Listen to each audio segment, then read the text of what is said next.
so much, Saka. Good afternoon, everyone. My name is Amrita Sethi, and I just want to say a really massive thank you to the art community, to Crypto Oasis, and of course to Toda and Gulf Business for really this event today. And for me, this event and this tech talk is an example of one of the first steps that people are going to be taking to actually understand that journey into Web3. So, what is Web3? I mean, if we were here to really talk about all the definitions of Web3, we would be here for a long time because it means so many different things to so many different people and to so many different industries. But at a very, very high level, Web3 is all about the next evolution from Web 2. And now that's not just within the website space, but it's also how it's going to fundamentally change society, how we know it. It's going to change the way we see art, the way we see banking, and the way we even see governments and infrastructure. And the important thing is, let's take you on that journey to understand how we're going to take, a mass adoption. Now, if you think about the definition of mass adoption, it's when a group of people do something habitually. And the question is how are we going to take this new tech and make it habitual to a mass group of people? And I'm going to take you on that journey, but of course, it's from an artist's perspective. And what I've done over the last couple of years to help people make this transition and understand this world just a little bit better. So, for those of you who don't know me, my name is Amrita Sethi, and I'm the first NFT artist in Dubai in the UAE. And my background is mixed. I'm born and brought up in Kenya. I'm of Indian origin. I'm British, I'm married to a Swiss, and I've actually been very lucky to call the UAE my home since 2007. And I've been granted the prestigious Golden Visa for actually, my contribution to this space.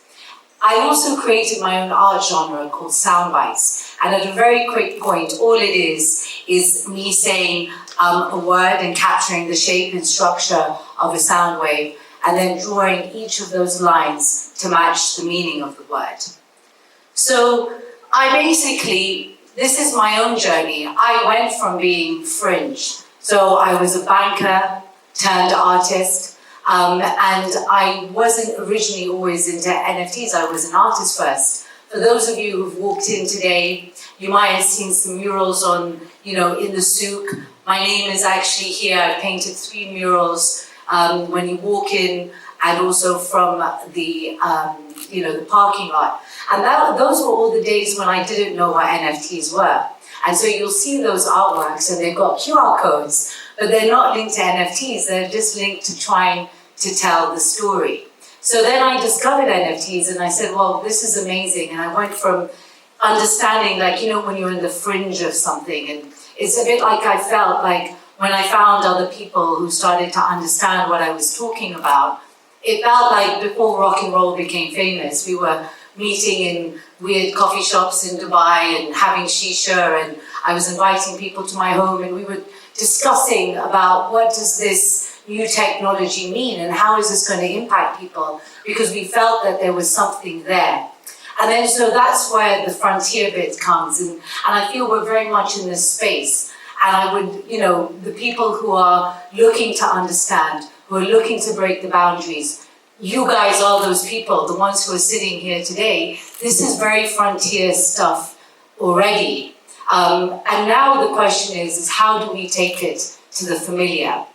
I myself have become obviously familiar, and I went breaking those boundaries from the frontier. I understand it, but guess what? I mean, this is such new tech. There's so many different things, and I'm learning every day. Every time I go to an art event hosted by Crypto Oasis, every Friday, I'm sitting there listening to people's projects, listening to the passion that people have in how they're developing new tech. So, the journey isn't even over, but we need to bring people on the journey that has already begun. So how do we do that? And as an artist, I can only do it with the tools of my trade.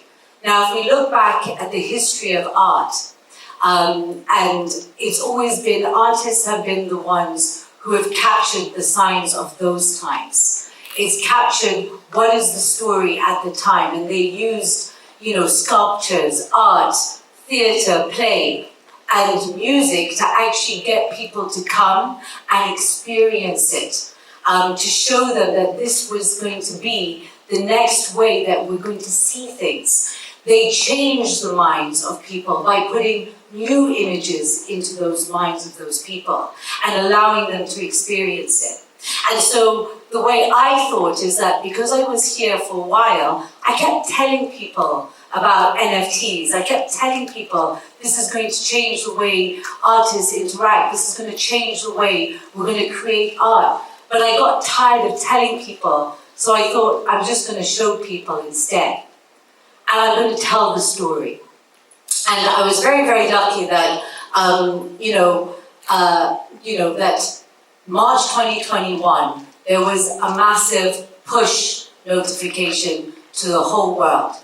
And that push notification came from a Web2 company, Christie's at the time. It's a Web2 auction house.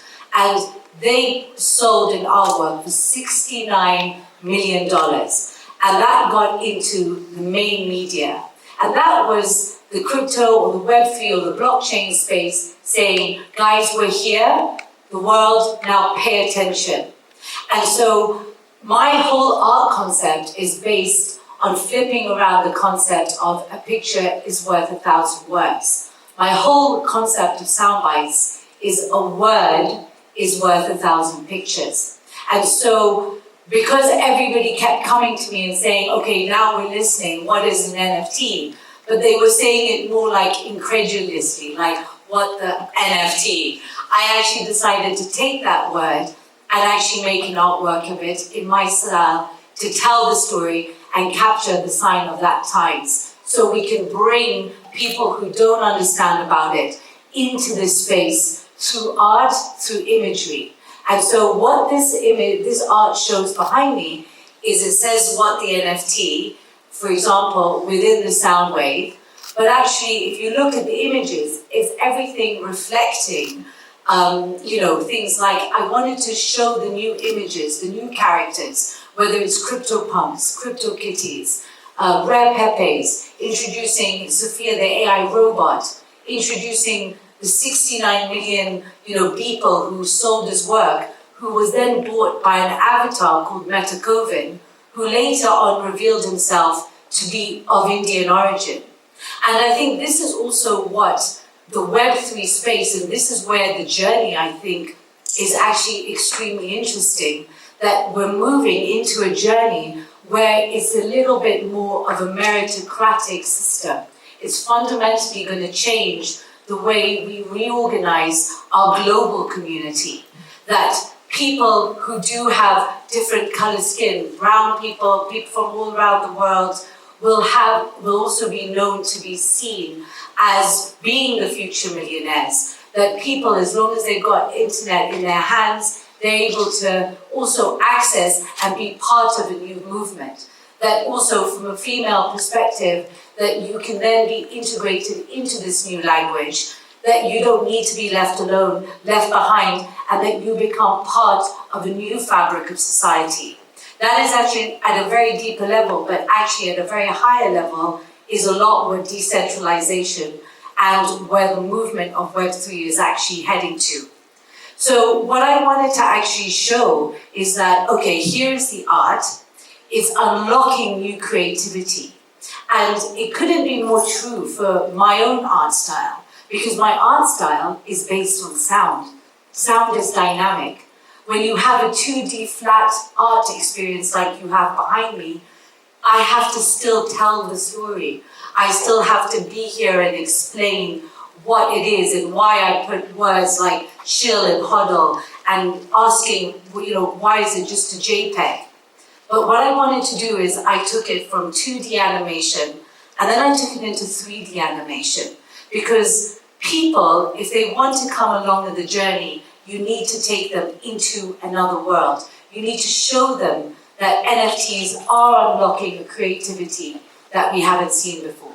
So this artwork then, I wanted to take people actually off the page into the artwork, experiencing, flowing through it like sound, to the point where you have a new experience. And I'm just, instead of telling you, I'm actually just going to show you. So Alan, can you play the 3D animation, and we're going to now jump into this artwork. The NFT.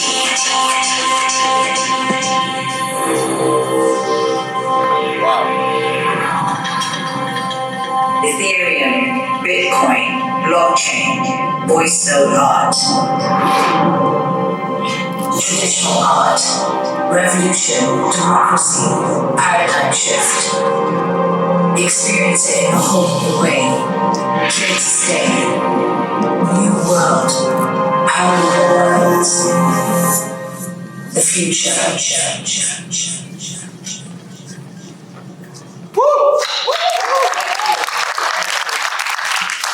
And so this is a piece that I created, as I said, in March 2021. And the first time I showcased it was actually here in Toda almost a year and a half ago, when they just actually opened. And at the time, it was like, wow. And I hopefully also still think just learning or trying to show people that what NFTs have actually done for the creator is to be able to express themselves in a different way, but you're also being able to experience art as well in a very different way. And this is one step in the journey to being able to explain things to people in a new way. Alan, if you can move back to the presentation, please.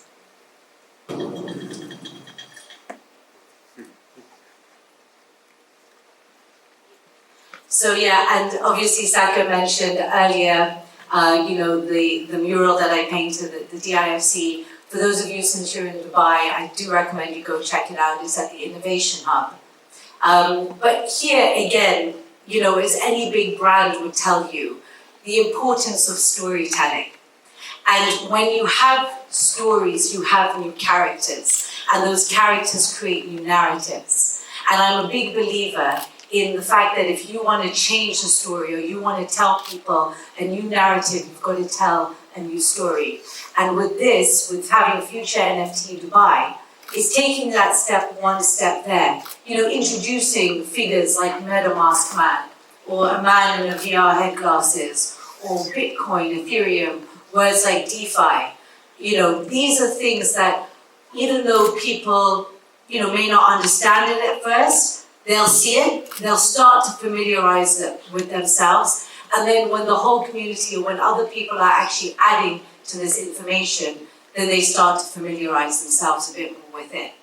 If you actually, this is actually, then I started to, after my 3D animation, about a year ago, I decided to then say, well, I still don't feel the connection. I mean, I can't bring everybody to the Theatre for Digital Art to see this 3D animation.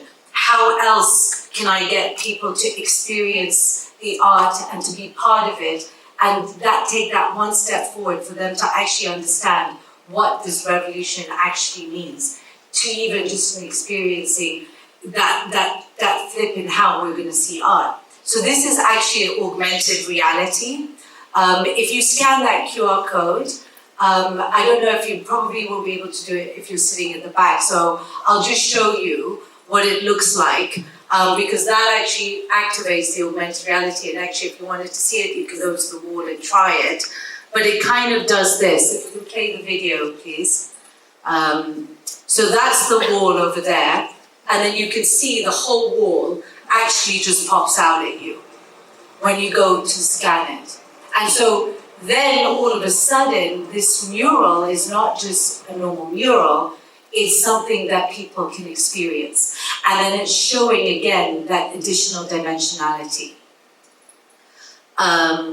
So that's, we're talking art, we've talked experience, and now really for me is, I think, one of the most actually important part of really, this journey to getting this large group of people to really make it habitual is education.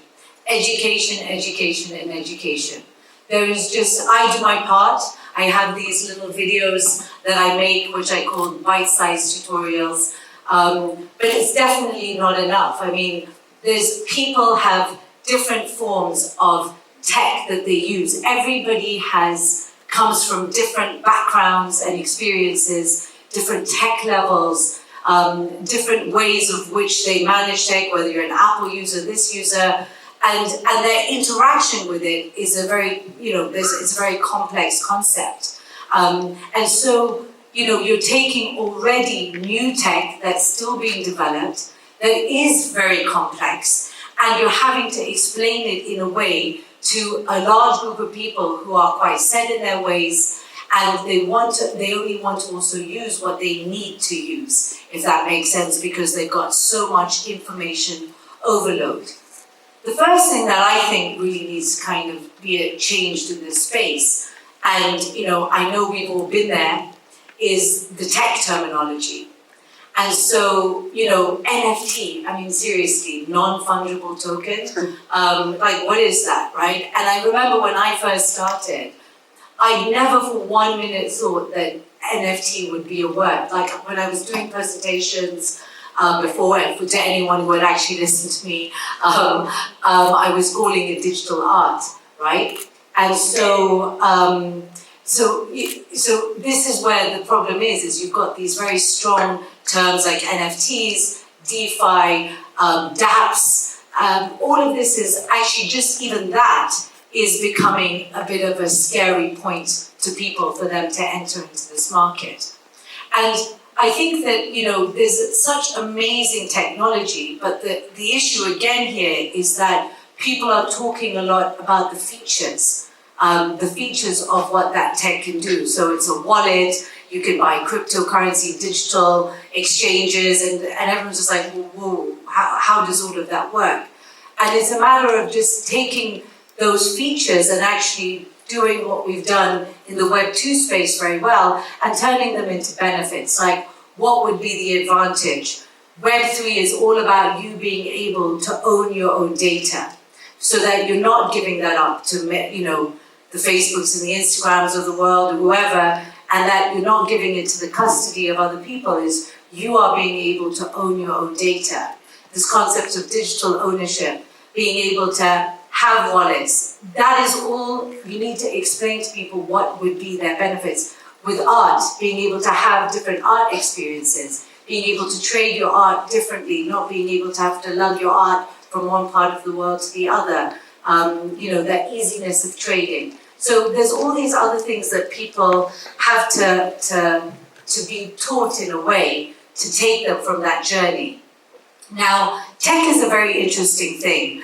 Can I ask a question? Who in the audience actually has a wallet?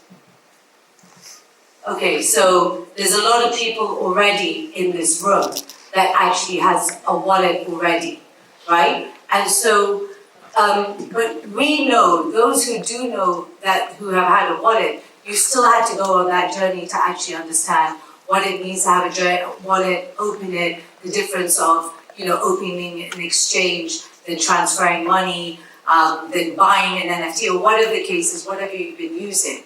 Now, a lot of big brands come to me at the moment, and they say, well, we want to sell NFTs, or we want to do an NFT project or an NFT campaign, but we can't teach thousands of people how to open a wallet. And so I do believe on the journey to actually mass adoption in this space is that we need a little bit of a bridge. And that bridge, when we bridge it, will actually have to compromise a little bit of security and, tech, pure tech, to actually that over convenience. So, I mean, even if we think about it, our mobile phones that we have, we've all gone on a journey over the last 20 years with mobile phones, right? For those who can remember, you just used to have your sort of little Nokias, and then it moved to Blackberries and then iPhones, and each time the tech is getting better. If we had just gone and given the best tech to the market, and trust me, the mass market has always 10 steps behind what's actually the tech that is being developed or has been developed. And so you've got to serve it up in ways that people are able to use it and are able to actually interact with it in a more familiar way. So things like having things like, introducing this concept for me of Web 2.5, right? Where you have, instead of saying, okay, well, at the beginning, people have username and password. They know how to log in on that. To get them to open a wallet completely by themselves is a step too far. Maybe we need to have a bridge in that moment where we'll say, okay, you have a username and password that will open up a custody account. And that custody account, yes, it's not going to be pure tech. It's not probably the most secure, but it depends obviously who's the custodian and all of that. But at the same time, it gets people getting out of the frontier and into the familiar. Just knowing what it means to have a wallet, to go in and have and look at it and understand that concept of digital ownership. It's always a very weird thing in this space because actually people have made the shift with money, but they haven't been able to make the shift with anything else. And so I predict that we'll be operating in this Web 2.5 space for a little bit, but as people become more familiar with it, they themselves will seek out and say, actually, now that I know how to integrate it, my user journey is working for me, then now this is the time where I can start to actually seek and get educated on opening my own wallet. So, okay, so now we've got a wallet, we're understanding things, everybody's moving, people are getting educated. Now what about the payment system, right? And so whether, then that adds an extra complication. And again, this is going to still be this hybrid world between the Web 2 space and this really purely decentralized world where you've got cryptocurrency and assets and being able to go between them. I see we've got Alger in the room, he's talking about Oxy, he's bringing new payment systems, being able to integrate the Web3 world into the Web 2 space. And these are some of the projects that people in the space are working on to actually help people from the Web 2 space integrate into this new world. And we're going to keep seeing more and more of it. The user journey is obviously something which I've just been talking about. That's super important because that user journey is what's going to change the way people interact. Now, whatever people say about regulation is actually nothing more than in the art world, right? So, people come and I'm like, okay, this is it, unlocking creativity. And people are great, they get that, they're getting it. Like, they're enjoying the experiences, they're enjoying the augmented reality, they're enjoying seeing new characters and new stories being told. But they just cannot get their mind around, why can I not hold this physically? Why can I not hold it, touch it, and feel it? And I think this is where it will take time. We made that shift with money, where you've got the difference from the mind of you wanted to hold cash between seeing the money up on the screen. So this is why I'm playing around with this connection between the physical and the digital. For those of you, have you ever heard of the word phygital? Yes, it's a word, and it's this interplay between the physical item and the digital item to be able to then help bridge that gap. And it's the same thing with fashion as well. Guys, if you're playing the videos within the thing. And so the same thing with fashion.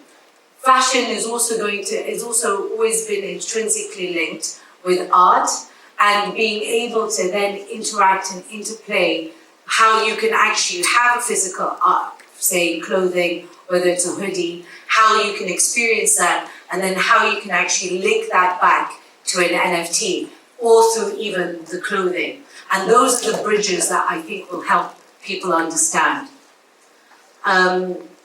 Just very quickly, I know we're running out of time, but you know, there's people I hear that work for big brands or working with big brands. I personally feel that while the people in the Web3 space are making amazing,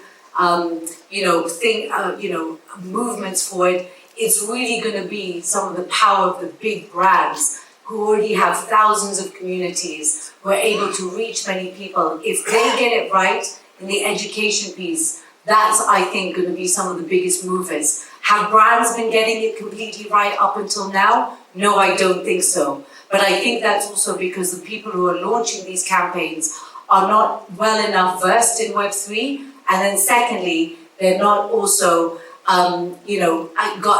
doing it probably in the kind of best Web3 kind of way. Building communities, obviously here today we've got Crypto Oasis. These communities are the ones who are going to help educate people going forward. So what's the future? The future, if you're talking to a full, purist Web3, I personally don't think, or it'll take us a very long time to get to that pure, perfect, decentralized world. But I do think the future is still loading, and I think we're still in this future. And I think that we need to make sure that we're taking people along this journey to help them, sort of go around that path of, as I said, education, technology, experience, and being able to make sure you handhold them through this process. To that end, I'm going to take you on the UAE being an amazing platform to help people in this world, and I'm going to take you into the future of Emirati future. So I'm just going to play one more video and we're done. Emirati future.